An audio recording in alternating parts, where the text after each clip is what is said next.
Thank you so much, Jason, for that amazing talk and wonderful introduction. Hi, everybody. Good evening. And thank you so much for being here tonight. Thank you to Unfinished for having us here. My name is Grace Boyle, and I founded my studio, The Feelies, nearly 10 years ago now. And so what I'd like to do in the next half hour is take you through kind of 10 years of multi-sensory praxis and draw out some of the concepts and the questions that I've come across along that journey, which have led us to a new installation that we're launching here tonight, which is called Resource. And you can find that after the talks are over. It's the robotic work that's in the garden here, and it's unfolding for the first time here at Unfinished Festival. And we're very excited and very, very grateful to Unfinished for the amazing collaboration and the wonderful process this has been.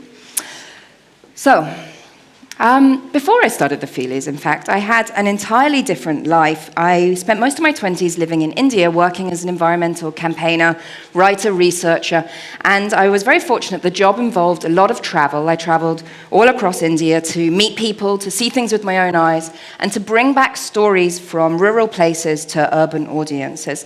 This is me with two women who live in the Mahan forest, which is a forest between the Uttar Pradesh and Madhya Pradesh states of India, kind of the northeast of the mainland. And we were working with them to try and help them establish their rights, their ancestral land rights over the forest, because there were a lot of industrial pressures to build a coal mine underneath the forest and to raze it all away. As part of that work, I visited quite a lot of coal mines, including this one. And it left me with a lesson that I've never forgotten, which was that although there are sensory stimuli when you visit something like a coal mine, you will feel the sun on your skin, you feel the wind in your hair, there's dust, a lot of dust. There was something there was missing in that place that was not missing in somewhere like the forest that I showed in the slide before. And whereas when you're in the forest, your senses give you the information that you are in something living, that you're being cradled by some kind of living ecosystem, which is correct. And when I visited places like this mine, whatever it was that I felt in that forest was not in this place. It had been killed.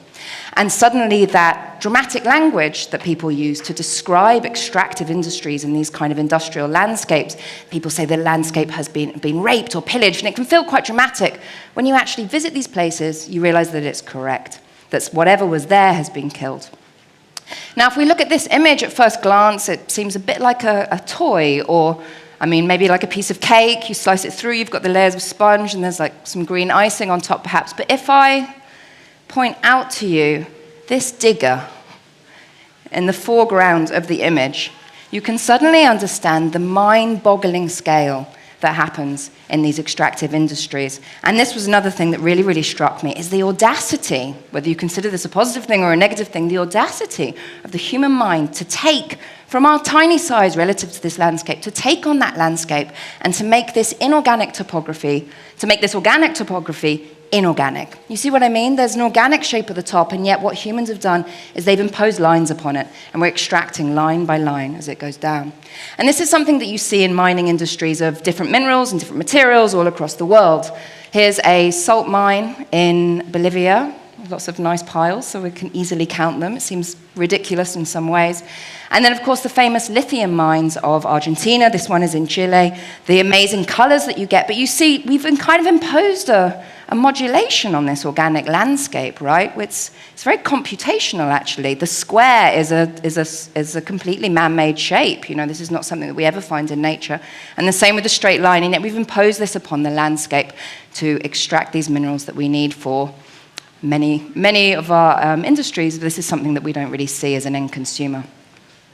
So after I left India, I moved back to the UK and I started The Feelies. And not long after that, a few years later, I took this trip to the Amazon rainforest. And it was pretty far. I had to fly from London to Sao Paulo. I took another plane to Manaus.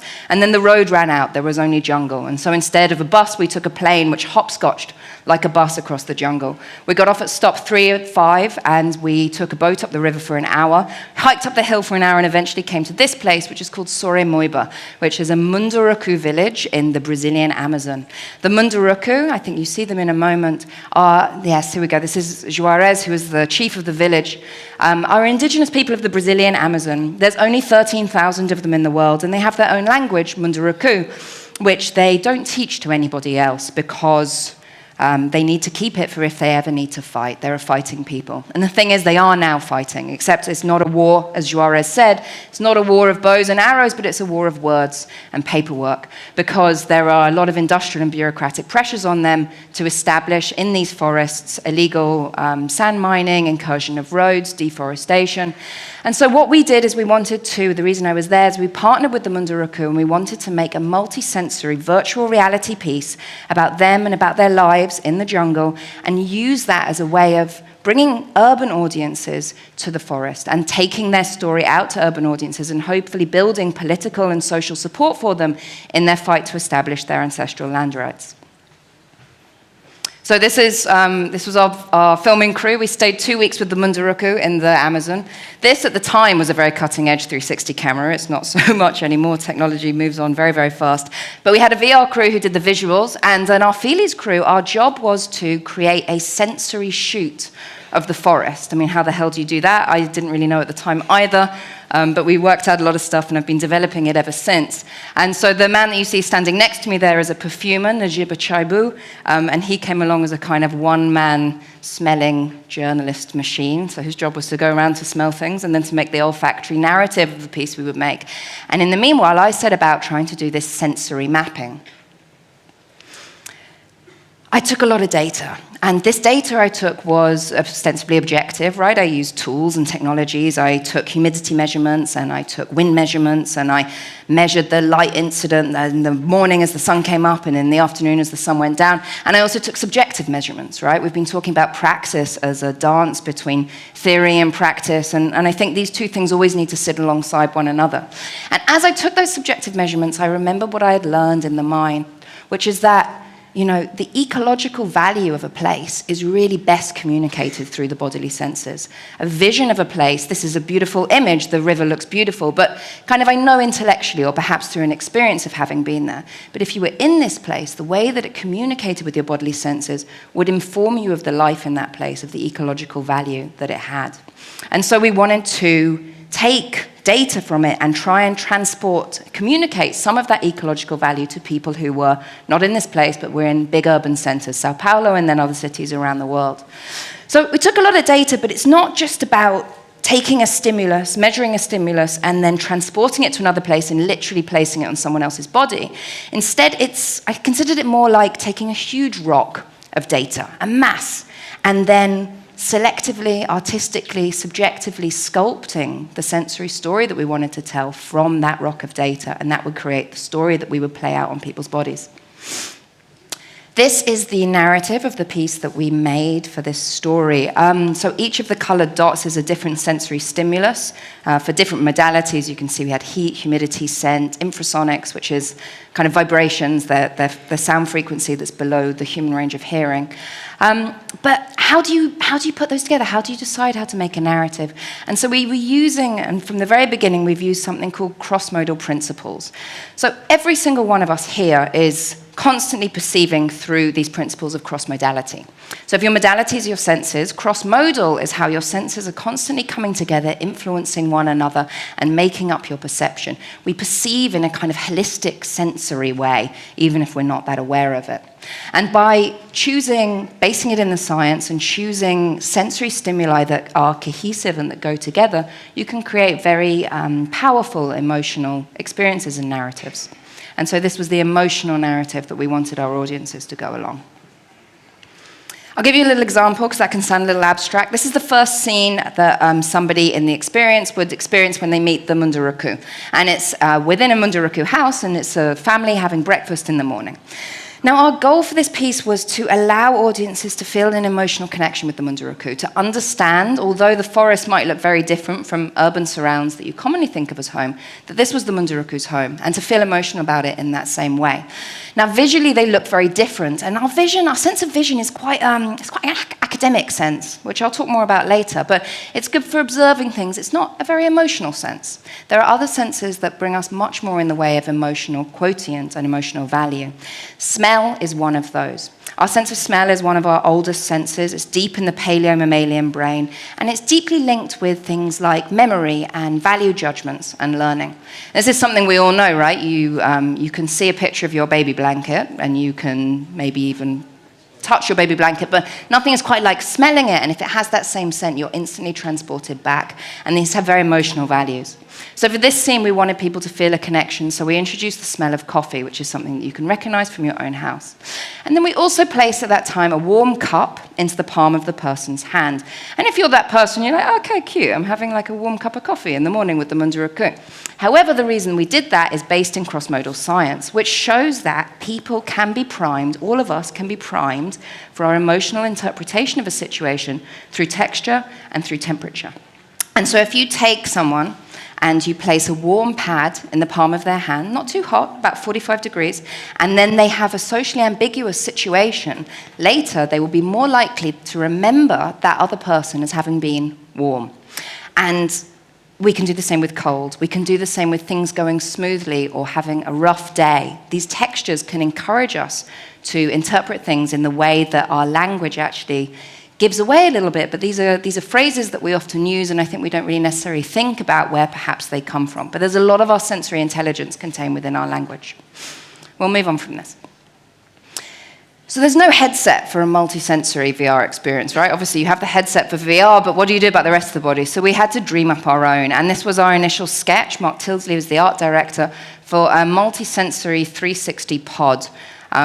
You know, it's a little bit sci-fi, I guess. We're all very influenced by these things. But the idea was that this would be the person, they would come in, strap in, and then the different apparatus contained around would place the sensory stimuli selectively on the body of the person and use their senses as a gateway to transport them into the jungle and into the story of the lives of the munduruku.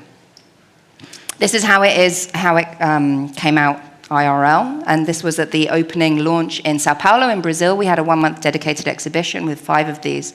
I suppose what I want to say about this is a little about the design choices that we made. I don't know if you've noticed, but our digital technologies, the design language is very, very uniform. You know, there's a lot of black, there's a lot of, or white, there's a lot of hard surfaces, non-tactile surfaces, there's a lot of rectilinear shapes. And so as we were making a multi-sensory piece, we wanted to move away from that. And so we used natural materials, textured materials, compound curves, these biomorphic edge shapes, color. That's a kind of, that descends down you and you go inside and the experience begins in a private space. So we made this piece. It was released about 2018, a number of years ago now. And here we go, and this was the poster for it. And it did incredibly well. It won a bunch of awards on different sides of the Atlantic. It toured at least 10 countries. It was only the pandemic that finally stopped it touring. And even though now, I mean, technology ages very, very quickly, and so technological pieces often kind of fall into the past quite rapidly. But this one, I mean, somebody wrote to me last week asking if they could feature it in their PhD thesis. It's been featured in a lot of academic journals. It gets presented at places like Yale, which is wonderful, but it's also kind of weird, right? It's old. Why is that still happening?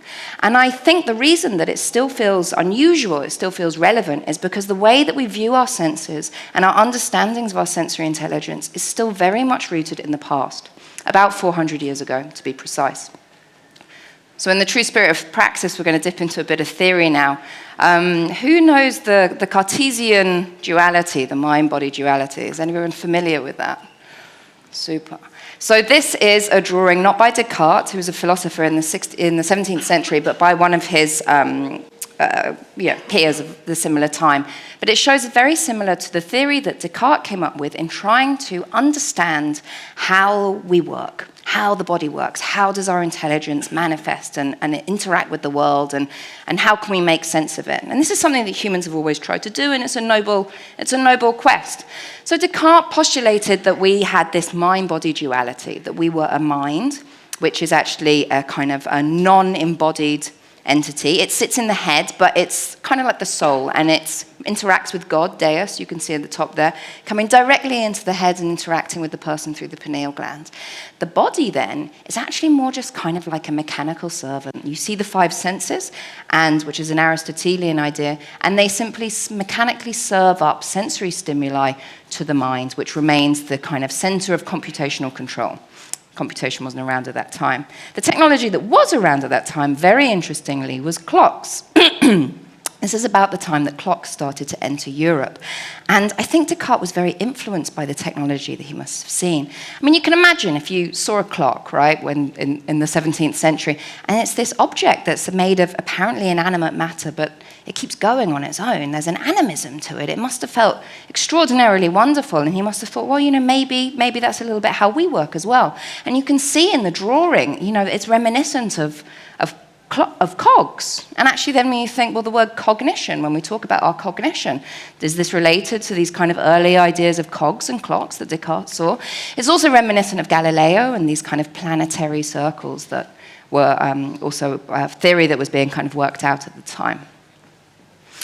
So the problem with this is that the mind-body duality has really pervaded, and it became very, very popular in Western society, and it's something that really still influences us today. And it led within this kind of Christian Judeo hegemony to this idea of a hierarchy of the senses, in which vision, which is associated with the mind being in the head of the person, is elevated above all of the senses. We pay more attention to it, we rate better the signals that it gives us, and then the other senses are considered less underneath it in the order of hearing, smell, taste, and touch.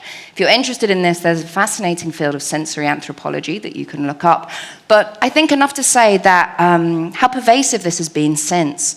And you see then in the Renaissance, the type of art that was elevated above others was painting, which is an art type that you absorb with your eyes. And artistic works that you absorb with your body and your other senses, such as craft objects, were then considered less. I mean, I'm from the UK. We love to capture things from other countries and then bring them back and put them in museums, put them in nice glass cases where you can't touch them. So something that has power in the sense of touch, that's designed to be engaged with the body, with the sense of touch, you put that behind glass so you can only observe it with your eyes, and it loses half of its power. So no wonder we then don't think of it as so wonderful.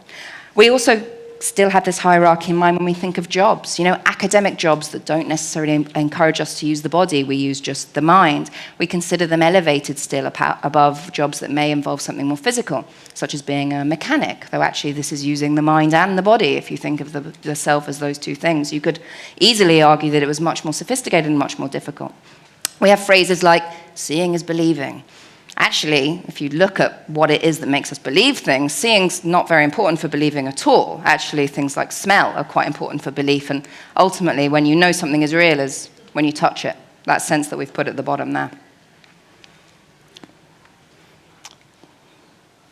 So the thing is, when we have these frameworks, they lead us to create tools that are within those frameworks. It makes sense. If this is how we understand the world, then we make tools based in that framework. And then using those tools, it re-informs us back. And what we find is the mind-body duality of Descartes that has pervaded is that then in the 1950s, when we created digital computing, it was created within the same framework. So a software within a hardware in that same parallel as the mind within the body. And now, of course, we all use digital computing all of the time. This is a very familiar device. The other one, of course, the laptop. Sure, we hold this in our hand, but it's pretty uncomfortable to hold in your hand, right? It's not designed for your sense of touch. Sometimes it buzzes, but it's an extremely basic and not very satisfying tactile interaction. It's ultimately a visual device. This is something where we engage in the digital world predominantly and almost exclusively with our sense of vision. And this has become more and more important in re-informing us back of this importance of sense of vision. And what happens is we have become, as I'm sure we all felt in the pandemic, when we were suddenly trapped on our own in our houses, interacting only through these visual mediums. Like, what's happened to my body? We've left the body behind, and with it, all of the sensory intelligence that we get from the bodily senses. Ultimately, I think you could sum it that we have made biology into technology. Descartes did this 400 years ago with his clocks, when he imposed the mechanisms of the clock on the way that humans work. And of course, now we do it with digital computing as well. Does this sound familiar to people? Is this something that's resonating? I think it's something that we're all aware of, we all know, and yet this is not really the way that we're educated to kind of think about ourselves.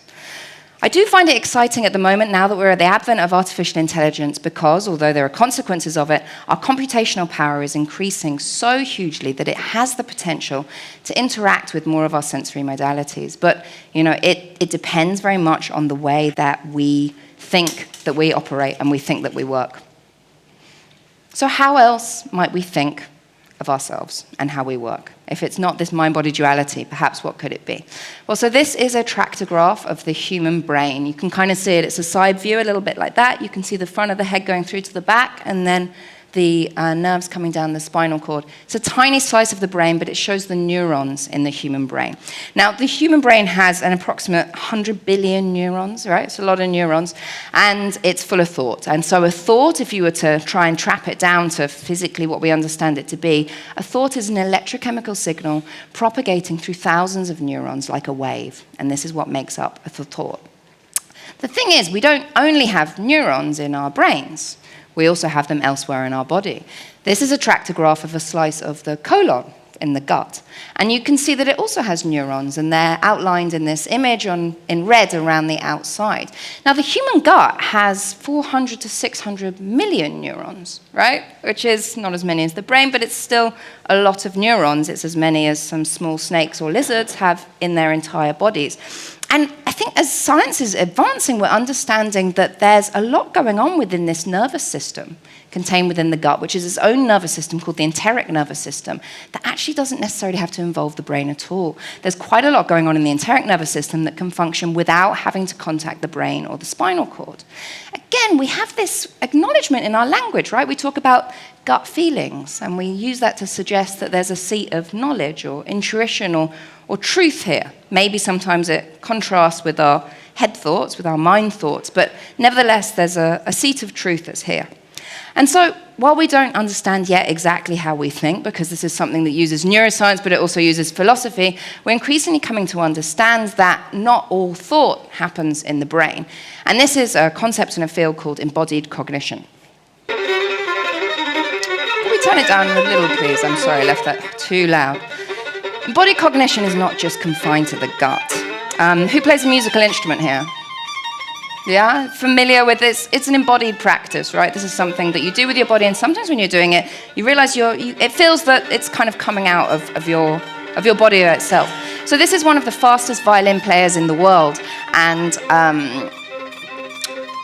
to send a signal from the brain to the fingers, I mean, that can be pretty quick, but it's still something that has to physically travel along these neurons, and it takes about 0.3 of a second. And this violin player, Charles Yang, his fingers are moving faster than the physical time it takes for a signal to go from his brain to his finger and back again. So there's something happening there in his body which is not ultimately commanded by his brain. And again, we see this in our language. You know, we talk about muscle memory. This is something that we acknowledge too. So let's take it further, and I think Jason touched on this a little as well. If we accept that cognition is happening in the body, then why does it need to stop at the skin? Let's take it a little further. The spider's web is agreed and understood to be part of its extended cognition. A spider doesn't just spin its web and then sit in it passively. It spins it, and like this spider is doing here, actively tunes and detunes sections of the web, tightening and loosening different sections depending on what it wants to listen into. And this web brings it information about its environment, sensory information, that its own bodily senses would not necessarily be able to. And extended cognition has also been postulated for humans by Andy Clark and David Chalmers, as Jason mentioned earlier, in a paper that they wrote in 1996, in which they postulated that if you have two people, one doesn't have Alzheimer's and one does have Alzheimer's, and they both want to get to an art gallery. The person with Alzheimer's consults their notebook for the address of the art gallery and then goes there. The person without Alzheimer's consults their memory, and they also get to the same place. And so the philosophers argued that there's no difference in this, but the person with Alzheimer's is using the notebook as a tool of their own cognition. It's merely extended. It sits outside of the body. And they wrote this paper in 1996, which was before smartphones took over the world. I mean, there were a few, but hardly anybody had one. And what's really fascinating is that there's no ontological changes required to this theory to apply it to the smartphones that we all have. Whose memory has gone down since they got a smartphone? I mean, I can't remember anything apart from this talk. You know, this is something that we're absolutely using, and I find this very exciting to think that actually, as we're now at the advent of Web3, as we've got artificial intelligence, we've got increasing amounts of computation, our digital worlds can become these kind of metaversal spider webs. They can be these 3D shapes, because spider webs are also usually not 2D like that, right? They're these kind of like witchy 3D shapes. My house is covered in them like the witch spider lady that all the kids in the neighborhood probably think I am. But that can be our metaversal surroundings. And I find that very exciting, because it also doesn't need to just be something that's speculative, because already, actually, within biology, our body doesn't end at our skin. And Western philosophy in this kind of age of modernism that we live in has really encouraged us to think of ourselves as individuals, right? Kind of the grand alpha male leading art projects. Like, no art project is made with a single person. It's all a team. But very little is made by an individual. And on the biological level, also, our skin is not the boundary to our body. You take a mineral bath and you absorb minerals through your skin, and they're put into your cells and used in your cellular reactions. You slough off skin cells. I read the other day that across a freshly made bed that people have just got out of, there's up to 400,000 dead skin cells floating in a cloud above that bed, which are microscopic, you can't see them. But we leave this kind of smoky vapor trail. I'm leaving it up and down here as I pace up and down. If you measure the magnetic field that the heart creates, it actually extends outside of the rib cage, and the magnetic field from the brain extends beyond the skull. And then, of course, you have breathing, which is the ultimate boundary transgression. If the skin is this boundary, I breathe in, I breathe out molecules from my body, and you breathe in mine, and I breathe in yours. And people that we're physically close to, we're communicating biologically like this, all the way in this kind of beautiful transversal sea.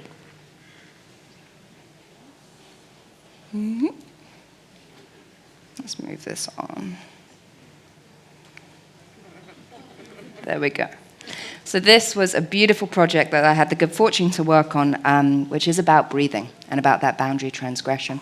And it's a piece called We Live in an Ocean of Air, and it's by a studio called Marshmallow Laser Feast. And I was the sensory director, and it was about respiration, and I'll show you a few of the visuals of it. Here. It's based around the sequoia trees of Northern California, the giant redwoods, and they're captured in LiDAR and then put into a 6 degrees of freedom virtual space, and you're able to walk amongst the trees, and it also has breath sensors, and you're able to see your own breath coming out as particulate matter, and you're able to see your gases, your exhaled carbon dioxide and the trees' exhaled oxygen exchanging. And so it's a virtual space and a playground, which is a place to understand this kind of transversal connection between us and nature. So for this piece, we created an olfactory narrative. Trees also put out, has anyone heard of forest bathing? I imagine this is the kind of crowd that would be a little aware of forest bathing. Great. So trees also put out phytoncides, and so we wanted to work with this idea of the olfactory surrounds of a forest in making the olfactory narrative for this piece. It showed in Saatchi Gallery in London. I don't know if anyone got a chance to go. It was Saatchi's first VR. It was extended twice. It was very, very popular, and I think it's because people found something in it that they recognized from nature. So how did we go about doing that? So the visuals of this piece were made, all of these things were made through a kind of a digital analysis, a data capture of a natural environment, which is then taken into digital worlds and treated artistically. So for the visuals, there was LiDAR, which is an architectural laser scanning tool, and so that was used to scan the trees and then take that into a virtual space. The audio was also made using biophonics, which is electrical signals put out from plants. And all of these modalities were slowly rising during the experience. So when it came to the olfactory, we wanted to use a technique rather than Najib wandering around smelling things, as has happened in the jungle. Instead, we used a technique called headspace. And what you do here is you capture the air around a fragrant topic. So we took some of the air from a sequoia grove and we did a chemical analysis of it. And then you look at that chemical analysis and you're given a kind of datified olfactory signature of the air in a sequoia grove. And then we broke that up and we made it into 4 perfumes, and we built a perfume around each one of these notes. And the best way that I can explain that is through the idea of a kind of a musical chord. Now, the idea of a smell and height can feel a little weird, right? But if you think of perhaps the smell of rain, not the smell of rain, it's the smell that earth gives out when a light rain hits it. It's kind of deep and earthy, right? It's got a depth to it. And you compare that to something like a menthol or a eucalyptus or a lemon, like a citrus. It's like a ding, it's got a height to it, right? So again, there's these cross-modal understandings that we all have because we're all sensory beings. And so for this piece, we created the 4 perfumes that then rose in coordination with the other sensory modalities. And so the idea is, again, by having these coordinated sensory cues, you're taken on this elevated, cohesive, more emotional, more powerful journey into another place. So if we can have elevated experiences through scent, we wanted to start taking this a little bit further. And so we've been doing a number of experiences experimenting with lucid dreaming. So anerogens are materials that then when you consume them in some way, they're more likely to help you lucid dream. So I did a combination of scientific research and folkloric kind of witchy research.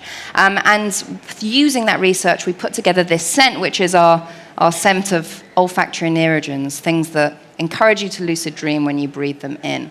And they include things like rose, which is scientifically found to give more positive content to your dreams. Mugwort, which is psychoactive. It's a thujonic scent, and thujone is one of the active molecules within things like cannabis. And then clary sage is more of kind of folklorically known to encourage lucid dreaming. And we've used this in a number of experiences. The most recent one, I also thought, can we combine this with artificial intelligence, right? You take something like lucid dreaming and you combine it with artificial intelligence and you make this layered experience. You're like, what's going to happen here? So this is a far too detailed schematic of the experience design. Don't worry, but I just wanted to explain a couple of the terms, and then I've got a video to show you which explains it a little bit better. So hypnagogic state is the state that you first go into when you're falling asleep. Often you don't really know it, but it's very visual. Most dreams happen in REM sleep, which is deep sleep later in the night. But at the beginning of the sleep, just when you're drifting off, sometimes like you're on the sofa and you're having a doze and then like you might wake up and you've kind of visualized, and this is you waking up out of your hypnagogic state. It's very, very visual. We normally don't remember it because we normally go deeper down into sleep. But in this experience, what we did is we paired people together, and in that pair we had a dreamer who was the person who would then go into sleep, go into the beginning of sleep in this hypnagogic state, and we had a dream whisperer who would sit next to them and whisper to them the seed, which is a seed of an idea, but they would also be in charge of making sure that this person didn't go too far into sleep. So there's this beautiful kind of like, I think of like a boy on like the top of the ocean and something floating a little further down, and they're keeping each other kind of balanced with that. So I'll just, excuse the video, it was made for Instagram, so the formatting is a little different, but it's just a nice way to show you some of the details. Here we are in the tower.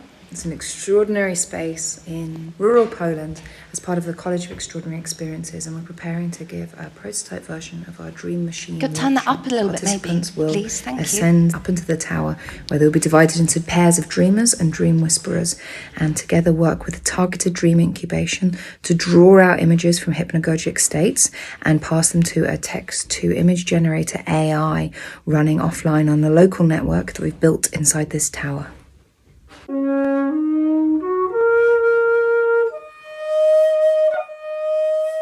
Sound and scent are actually the only sensory channels that remain open when we're asleep. So by exposing groups of dreamers to different olfactory and audio signals and then changing them, we're experimenting with the balance between this deeply personal internal world of dreaming and influence from the common external environment.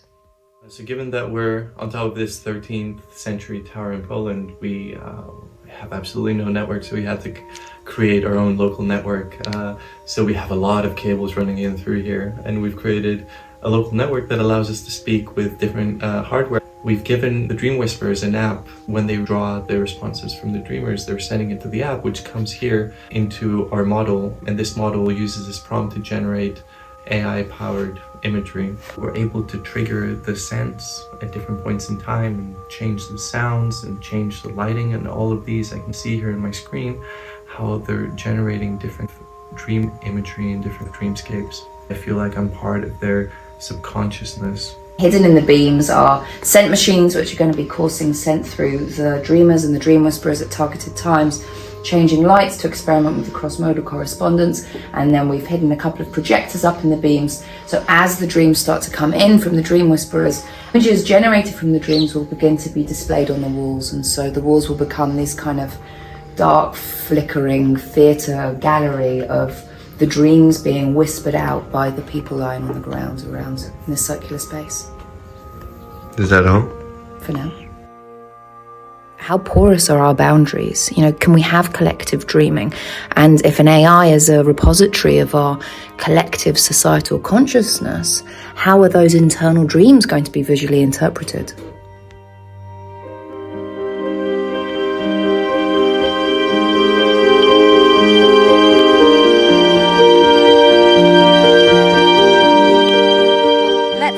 Behind me, but you don't need to watch all of them. These are some of the dream images that were generated that people kind of whispered out. And there's a lot of really interesting things going on in this experience because, we're talking about these layers of consciousness, right? You have the personal consciousness, which is dreaming, which is the most intimate, internal sense of I that we can possibly kind of think of. But then it's also influenced by the same seed of an idea. We whispered to everybody, for example, think about nectar, as they fell asleep. And then how's that blossoming in different people? How's that coming out? We're then feeding it to an AI, which this is a couple of years ago that this was made. And that AI is obviously has its intelligence because it's collective from other people's descriptions. So in that way, it's a sense of our collective intelligence. And there were similar elements that came out in this. I don't know if you can see in these images, but you saw some of the same imagery coming out from different people's dreams at different times. There was a figure in a red hooded cloak that came up in a lot of different images from different people that had not been mentioned anywhere. Like, what is that? Where's that coming from? There were a lot of castles, but we're also in a castle.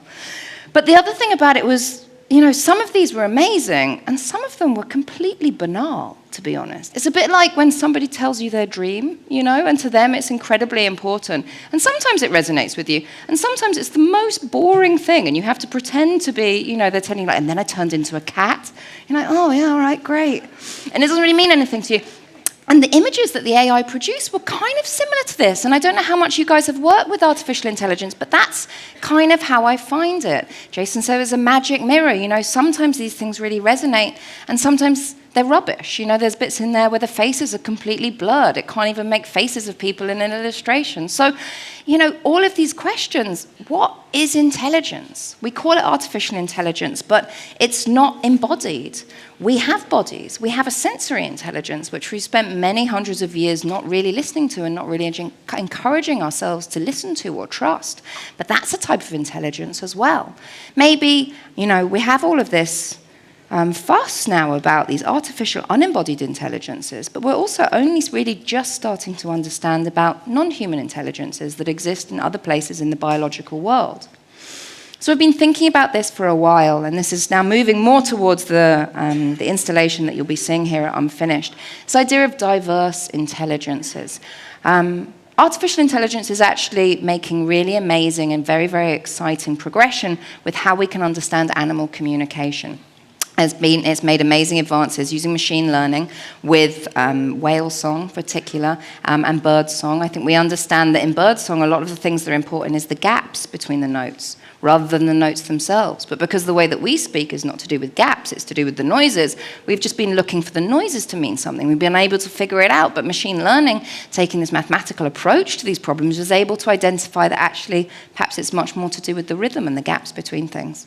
We made an experience to do with a phytoplankton bloom because no one's set machine learning on phytoplankton yet, but they're fascinating creatures. When you get down to this small, they're very, very tiny, kind of microscopic creatures that live in the sea, and they are more plant-like than animal, but they're somewhere between plant and animal. Then there's zooplankton, which are also kind of in between, but a bit more animal.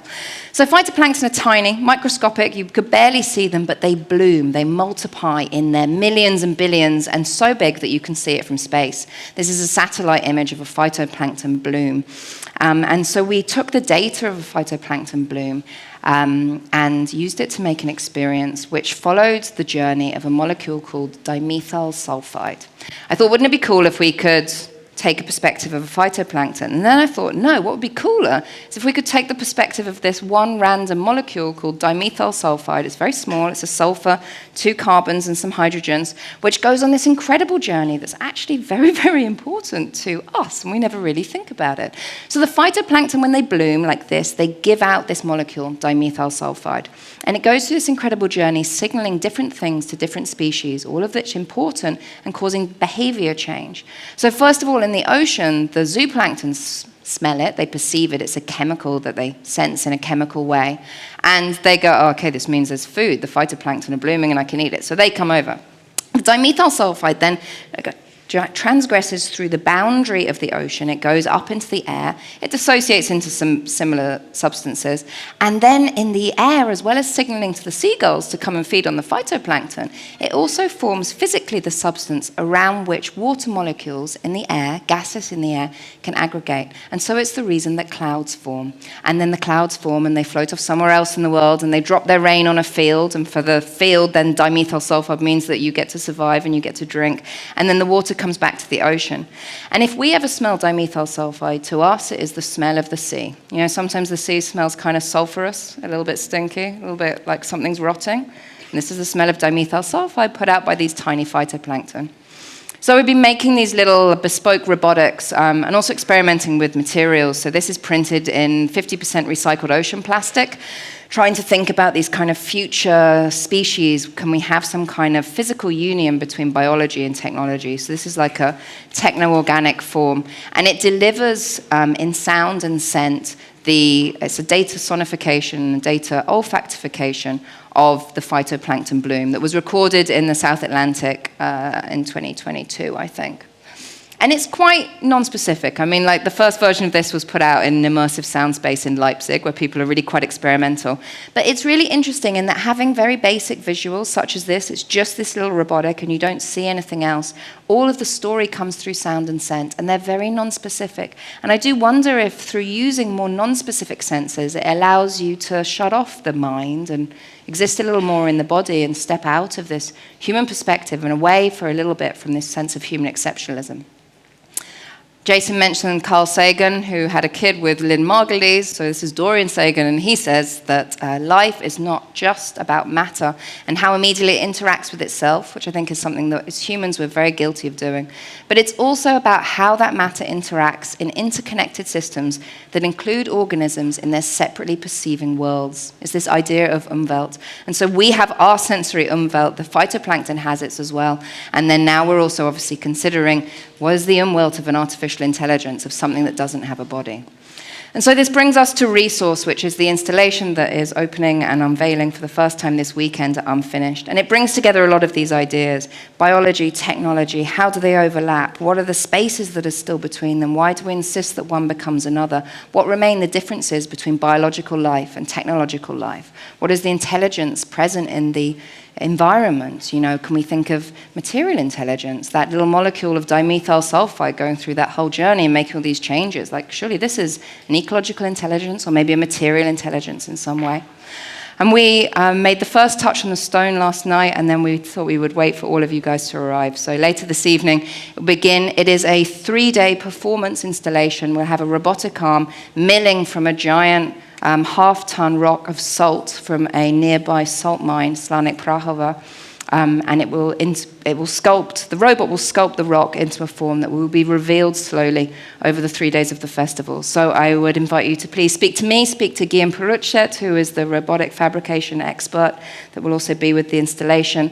Come back, keep seeing it, see if you can guess what it is, and the form will slowly be revealed. And then we'll have another session, I think, on Sunday at 5 p.m. when we can question and discuss and kind of maybe go through all these ideas.